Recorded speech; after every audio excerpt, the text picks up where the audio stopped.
merci, M. Bidali, le comité d'organisation de m'avoir associé à cette table ronde pour parler des biais diagnostiques devant une toxidermie plutôt. En fait, je vais faire ça sous forme de cas clinique, ça va être interactif.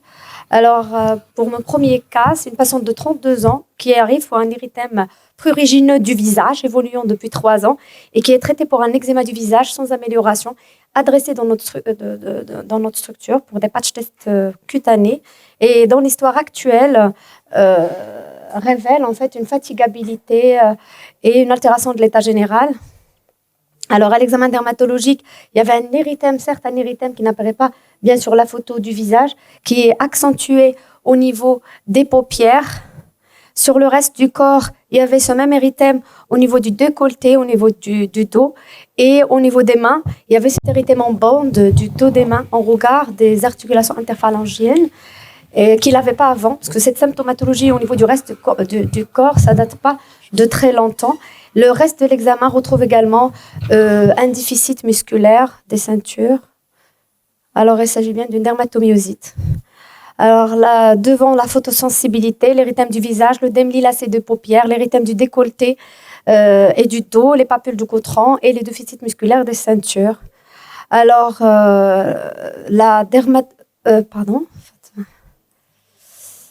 voilà. Les anticorps antinucléaires étaient positifs, les anti-DNA étaient négatifs, les enzymes musculaires étaient élevées et le panel de dermatomyosite avait montré des antitifs gamma positifs qui étaient en faveur d'une dermatomyosite paranéoplasique. Or, le PET scan était normal chez notre patiente. Alors, désolée, je ne sais pas comment. Alors, nous avons traité par des bolus de corticoïdes et du méthotrexate, du Plaquenil, avec une bonne évolution. Alors, que retenir? Un visage rouge ne veut pas dire eczéma du visage. Alors, pensez aux autres diagnostics, en particulier aux conjonctivites, aux infections de la face ou à une photosensibilisation. Alors, deuxième cas clinique concerne notre patiente de 91 ans qui est hypertendue, traitée par Sartan depuis 16 ans et bêta-bloquant depuis 2 ans, qui se présente pour un érythème généralisé associé à un prurite intense évoluant depuis 9 mois. Alors, à l'examen dermato, on note cette érythrodermie sèche. En fait, c'est un érythème qui dépasse les 80% du corps. Alors, qu'on peut retrouver, érythrodermie sèche dans notre tête. Alors, ça fait psoriasis, eczéma ou mycosis fungoïde. Donc, ça sent que le mycosis fungoïde est le lymphanté cutané primitif le plus fréquent en dermato. En fait. Alors, il n'avait pas d'adénopathie palpable, mais ça n'exclut pas le MF, en fait. Sur le visage, il avait cet érythème squameux et ce casque squameux qui était plutôt en faveur du psoriasis. Il avait une atteinte des ongles à type de Pacchionici, des ongles très épais avec une onycholyse distale en faveur aussi du psoriasis. Et c'était un psoriasis devant cette érythrodermie sèche, l'atteinte ingoéale caractéristique du psoriasis, l'atteinte du cuir chevelu et la biopsie cutanée était aussi en faveur du psoriasis. Alors, la recherche de cellules de Sésarie était négative. Alors, les cellules de Sésarie caractérisent la forme leucémique du mycosis fungoïde et on recherche systématiquement devant un aspect d'érythrodermie en fait, devant une érythrodermie associée ou pas à des adénopathies. Alors, on avait évoqué également, devant le contexte de prise médicamenteuse, en tout cas du bêta-bloquant depuis 1 an, c'était récent, depuis 2 ans, on avait évoqué un psoriasis induit, d'autant plus que la patiente n'avait pas de psoriasis dans l'enfance. Alors, c'est un psoriasis de nouveau à un âge avancé devant la notion de prise de bêta-bloqueur. Et le rapport de pharmacovigilance réalisé à l'hôpital avait incriminé le bêta-bloqueur selon les données bibliographiques. Alors, notre patiente était traitée par des dermocorticoïdes forts, des émollients, et nous avons entamé un traitement par photothérapie, méthotrexate, et on avait remplacé son bêta-bloquant avec une bonne évolution. Alors, le psoriasis induit par un médicament n'est pas rare, alors il peut survenir jusqu'à 8 ans de la prise médicamenteuse. Il peut s'agir d'une aggravation d'un psoriasis préexistant, mais là c'est plus facile parce que la patiente nous rapporte dans les antécédents qu'elle a un psoriasis. On peut avoir également une forme de nouveau, comme ce qu'elle a notre patiente. Et là, le rôle des antihypertenseurs, qui sont prescrit le plus souvent chez sujets âgés et à ne pas négliger, en particulier les bêta-bloqueurs et les USC. D'ailleurs, nos patients qui arrivent avec, avec par exemple un prurite ou une suspicion d'un prurite isolé, on demande toujours s'il y a une prise de bêta-bloqueurs. Ils sont vraiment incriminés dans le psoriasis, dans le prurite et même dans d'autres manifestations cliniques simulant des toxidermies. Alors, notre troisième cas concerne un patient de 17 ans qui a cette notion d'herpès buccal récurrent qui arrive avec des lésions cutanéo-muqueuses associées à une fièvre et une altération de l'état général. Il est adressé chez nous pour une toxidermie de type Stevens-Johnson. Alors, à l'examen, on retrouve ces lésions en cocarde palmoplantaire avec cette atteinte étendue de la muqueuse buccale, oculaire et génitale. Alors, il avait des érosions, une chélite érosive, des érosions endobuccales et cette hyperémie conjonctivale. Et à votre avis, c'était quoi? Voilà, en fait, sur la peau, il avait des lésions aussi en cocarde, mais les lésions prédominaient au niveau des extrémités. Alors, lésions en cocarde, ça fait plus érythème polymorphe, et c'était le cas. Un érythème polymorphe post-herpétique, devant les récurrences, la notion de récurrence herpétique, la lésion en cocarde typique, la prédominance acrale et l'atteinte étendue des muqueuses. Alors, une biopsie cutanée était réalisée et qui était aussi en faveur du diagnostic. Alors, nous avons traité par un antiviral et avec des soins locaux de la bouche et des coulis à base de corticoïdes et antibiotiques avec une bonne évolution. Alors, l'érythème polymorphe est une dermatose éruptive aiguë avec des lésions cutanées en cocarde typiques avec 3 centres et avec 3 cercles avec un centre bulleux. C'est une éruption à prédominance acrale avec une atteinte muqueuse étendue. L'origine infectieuse herpétique est majoritaire chez l'adulte. Alors, il pose un problème de diagnostic différentiel avec le Stevens-Johnson. Or, dans le Stevens-Johnson, l'atteinte est diffuse, alors que dans l'érythème polymorphe, c'est à prédominance acrale. Dans l'érythème polymorphe, c'est plutôt post-herpétique chez l'adulte et post-mycoplasme chez l'enfant. Dans le Stevens-Johnson, c'est une atteinte diffuse, comme je l'ai dit, avec une atteinte, et c'est le plus souvent post-médicamenteux ou post-mycoplasme. Alors, mon quatrième cas clinique concerne ce patient de 30 ans, sans antécédents pathologiques particuliers, patient de 30 ans, sans antécédents pathologiques particuliers, qui arrive pour une éruption cutanée généralisée, évoluant depuis 5 jours, dans un contexte d'une symptomatologie respiratoire. Alors, à l'examen cutané, on retrouve ces lésions étendues, érythémateuses, non infiltrées. Cette fois-ci, on ne retrouve pas la cocarde typique avec les 3 cercles, mais c'est des lésions arrondies. On se dit en pseudococarde généralisée à toute la surface cutanée avec une atteinte palmoplantaire, mais cette fois-ci, il n'y a pas vraiment l'atteinte muqueuse étendue comme on a vu dans l'autre cas, le cas précédent. Alors, l'examen pleuropulmonaire avait retrouvé des cales ronflants à l'auscultation. Il y avait un contexte d'infection respiratoire. Alors, c'était un érythème polymorphe-like. Ça ressemblait à l'érythème polymorphe, mais cette fois-ci post-mycoplasme. Vu les lésions pseudococardes, la PCR réalisée chez notre patiente, PCR mycoplasme était positif dans le sang. La radio avait montré un infiltrate diffus bilatéral.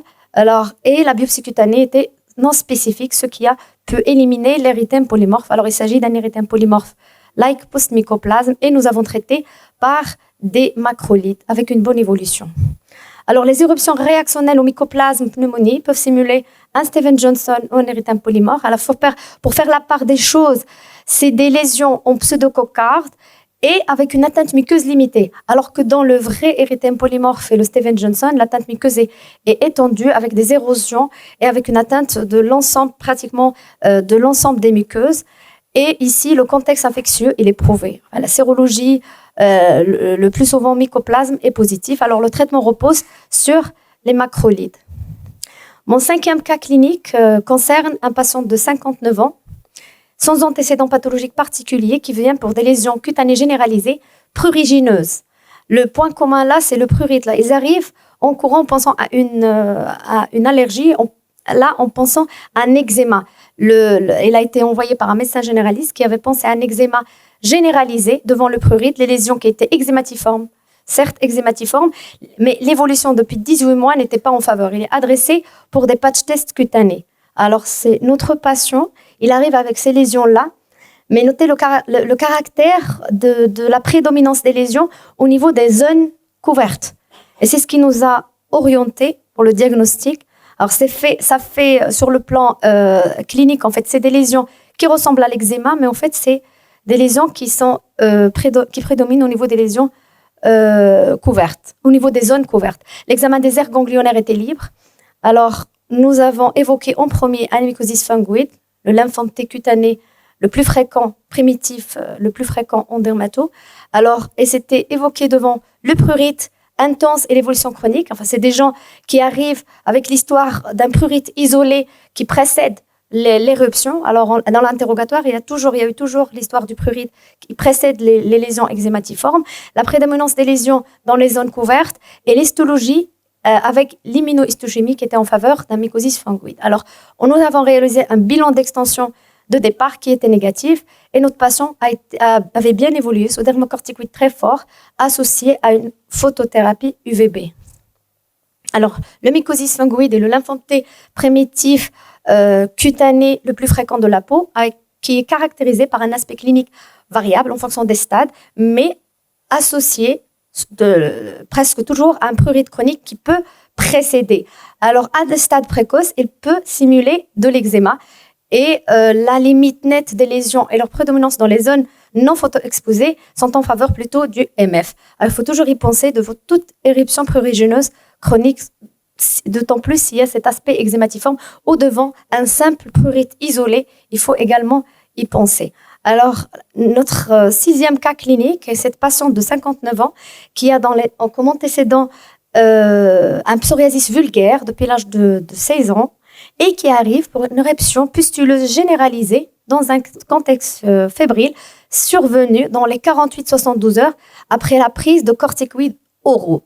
Il arrive chez nous pour suspicion de PEHG.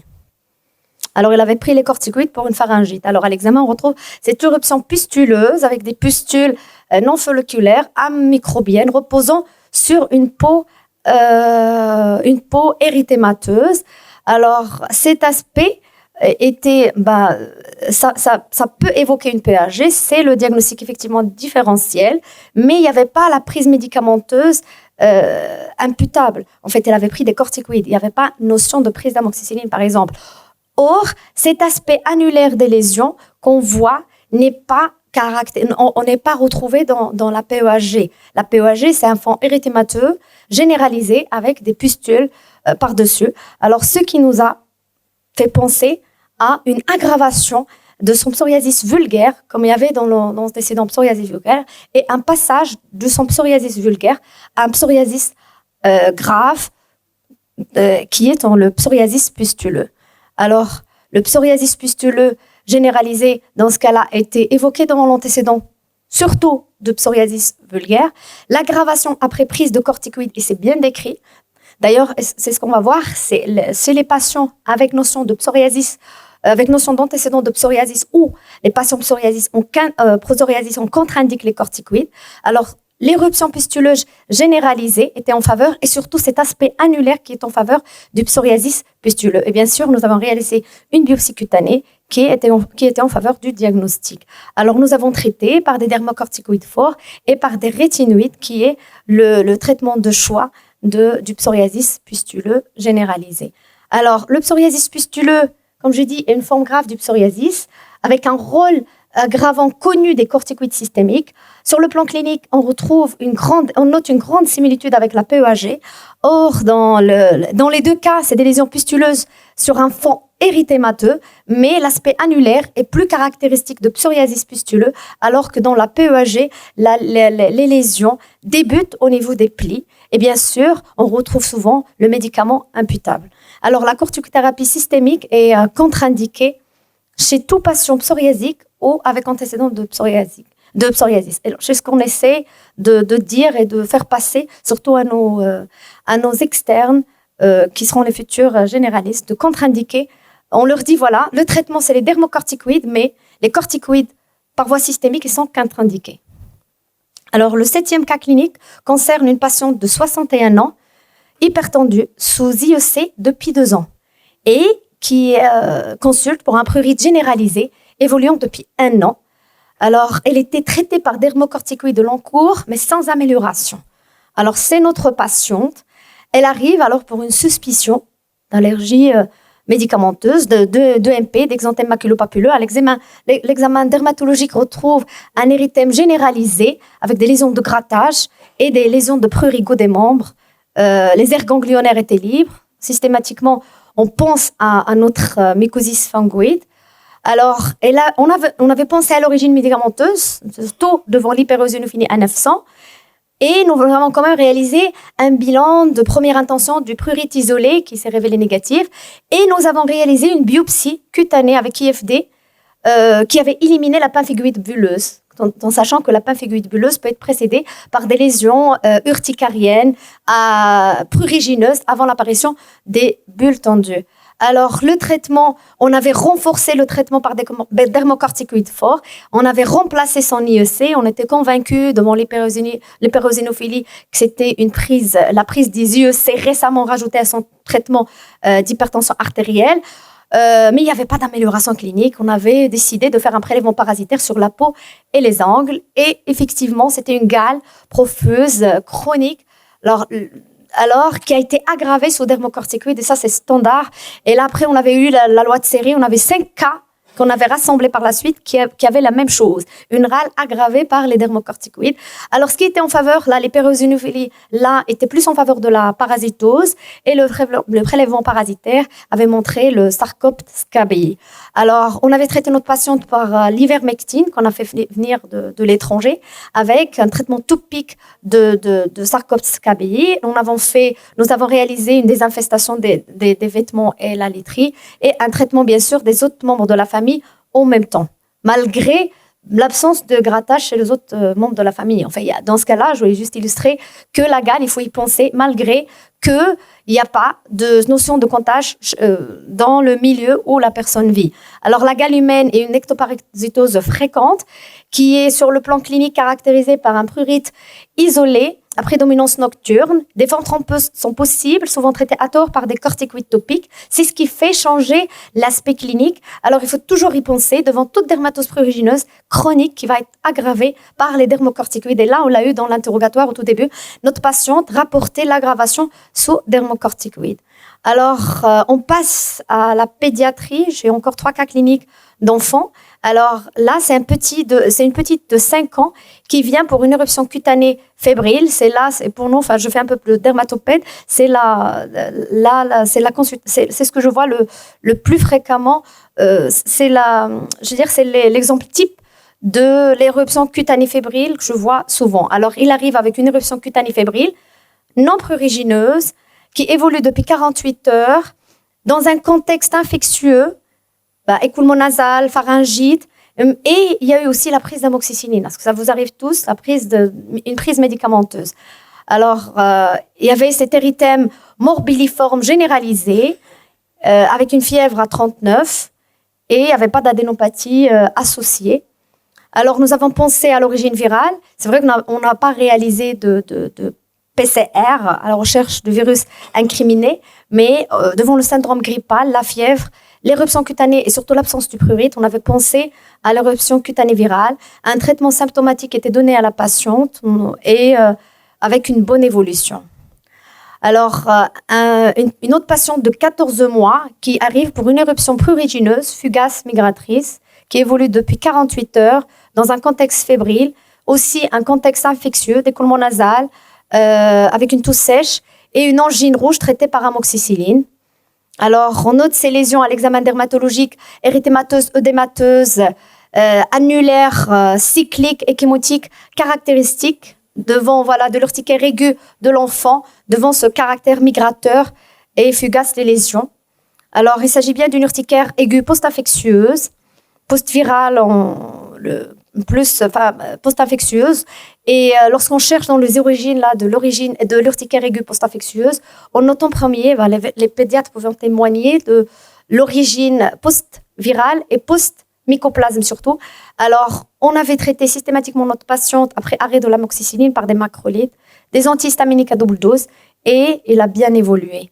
Alors, chez l'enfant, les éruptions fébriles sont fréquentes et l'origine infectieuse y prédomine. Il faut toujours y penser en premier. Souvent, on note une prise médicamenteuse associée, ou plus souvent de l'amoxicilline, ce qui rend la situation difficile à différencier d'une toxidermie de type EMP.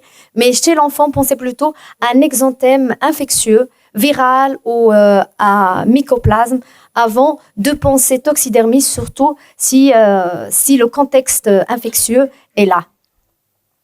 Alors, mon dernier cas clinique concerne un petit de 11 ans qui n'a pas d'antécédent pathologique particulier et qui arrive pour une éruption cutanée-muqueuse qui évolue depuis une semaine dans un contexte de toux et de fièvre.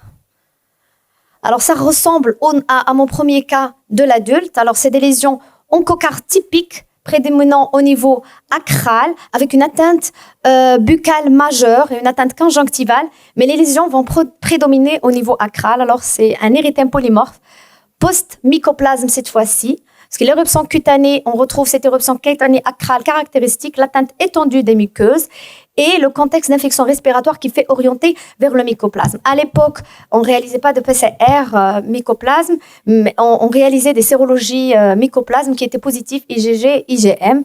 Et bien sûr, la radiothorax était en faveur d'un foyer basal gauche. Alors, l'érythème polymorphe le traitement, nous avons traité notre patient par des macrolides avec une bonne évolution. Alors, l'érythème polymorphe chez l'enfant n'est pas rare.